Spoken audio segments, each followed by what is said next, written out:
শুভ সকাল বন্ধুরা, আবার আমি ফিরে এসেছি আমার গোপু সোনার ঠাকুর ঘরে। আজকে বৃহস্পতিবার, মা লক্ষ্মীর বার।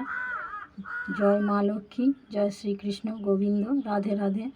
আমার গাছে আজকে প্রচুর ফুল ফুটেছে। দেখো, আমার একটা গন্ধরাজ গাছ আছে না, প্রচুর গন্ধরাজ ফুল ফুটেছে। আমি সকালে উঠে গন্ধরাজ ফুল দিয়ে আমার গোপীকে সাজিয়েছি। কেমন লাগছে কমেন্টে জানাবে।